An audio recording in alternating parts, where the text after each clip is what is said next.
It's Wellness Wednesdays. It's Wellness Wednesdays, and this Wellness Wednesday we're talking motivation. And this is inspired by the stuff I've been doing in the authors quorum. That's part of the It's Not Therapy Bubbles.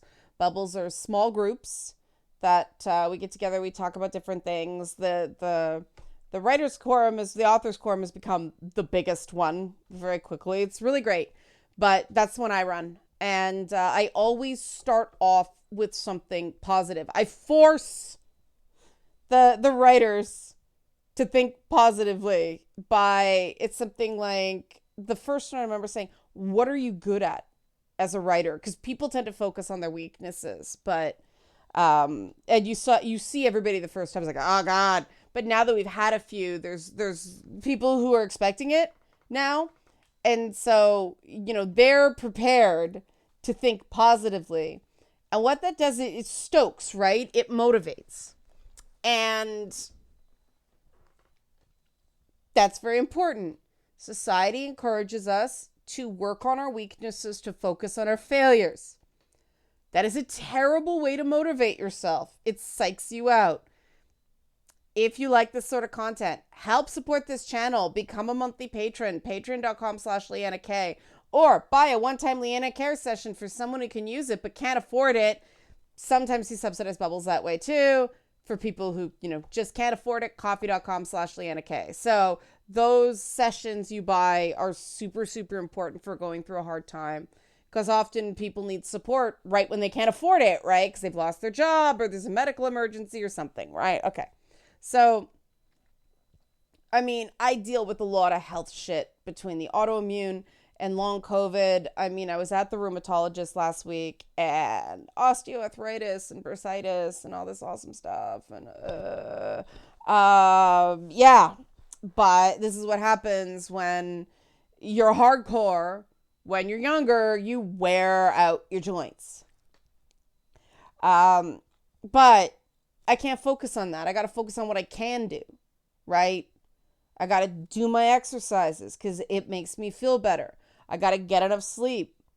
It makes me feel better. And for the longest time, I used to beat myself up, if I was feeling like I needed more sleep and I got more sleep. It's like, oh my God, you're so lazy because of all those stupid things of be up at 6 a.m. and do that.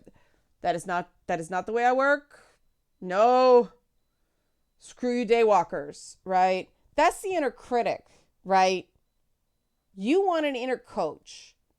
You want your brain making you believe success isn't guaranteed, but it is possible, right?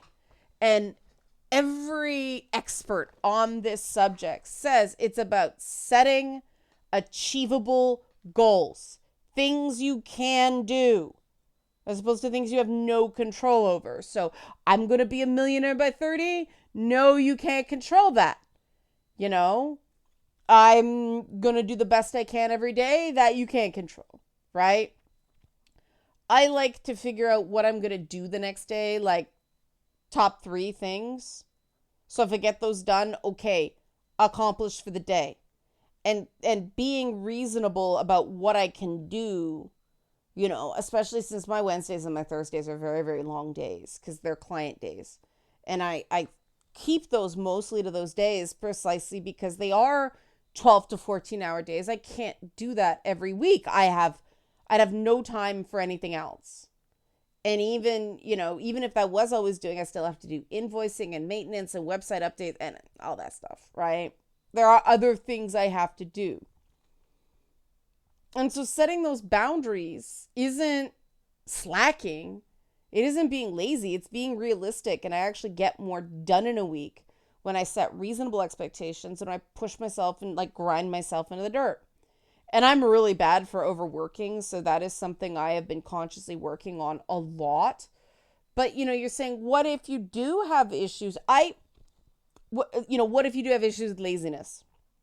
I truly believe most people who have the self perception of being lazy are just exhausted and they don't know how to accept their own limits.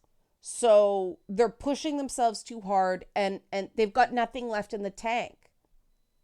Instead of going, all right, I'm going to set, you start with, I'm going to do one thing tomorrow and I'm going to make sure I do that one thing, right? Doesn't always work out, trust me. I have been, I had to go to the mall over the weekend. And it's like, what's the big deal in going to the mall? Well, I live, hours north of Toronto. It's winter, but also I have a lot of allergies to chemical fragrances. It's a mall. There are fucking perfume displays. So, I'm like, I gotta go. There's stuff I gotta get. I can't put it off any longer. I was gonna do it last week, ran out of time, did it this weekend. Felt kind of shitty afterwards, but I did it, right? But I didn't beat myself up last week for not doing it. I'm just, okay, next weekend. And that's the difference between the inner coach and the inner critic. The inner critic goes, oh, you're stupid, weak, lazy because you didn't meet your goal now. The inner coach goes, okay, reschedule. When are you going to do it? That's the difference. And I really believe that a lot of people who are lazy are actually too hard on themselves in certain ways. They don't have the enthusiasm to do stuff. They're not motivated by passion because something inside them is crushing that passion out of them before they even begin. And that may be because, they went into a career that they thought was good money, but they don't really love. It could be they've got somebody on their back all the time, making them feel like crap. Could be they had a parent who, the way their parent spoke to them is now their inner voice. There's a lot of different reasons. But it is possible to change that. It is possible to form new habits and find better ways of doing things. And the motivation for not slipping back into the old ways is the fact that you feel better and you're more productive, right?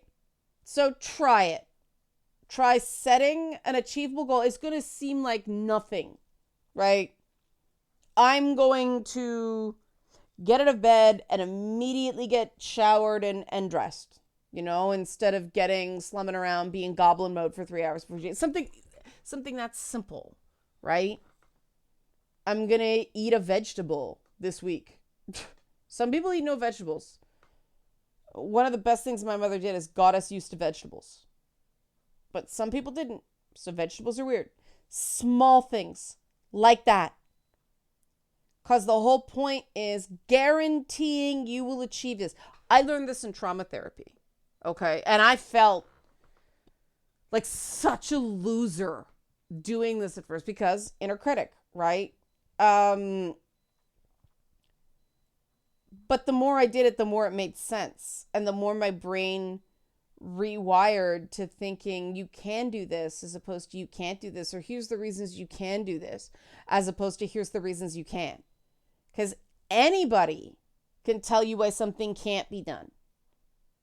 The people who are your people, including your own brain, can tell you realistically and accurately why something can be done. Okay? Okay, go ahead and do it. Help support this channel. Become a monthly patron, patreon.com/Leanna K. Or buy a one-time Leanna Care session for someone who can use it but can't afford it to work on this stuff. Coffee.com/Leanna K. Thanks for watching. Wellness Wednesdays. Be well.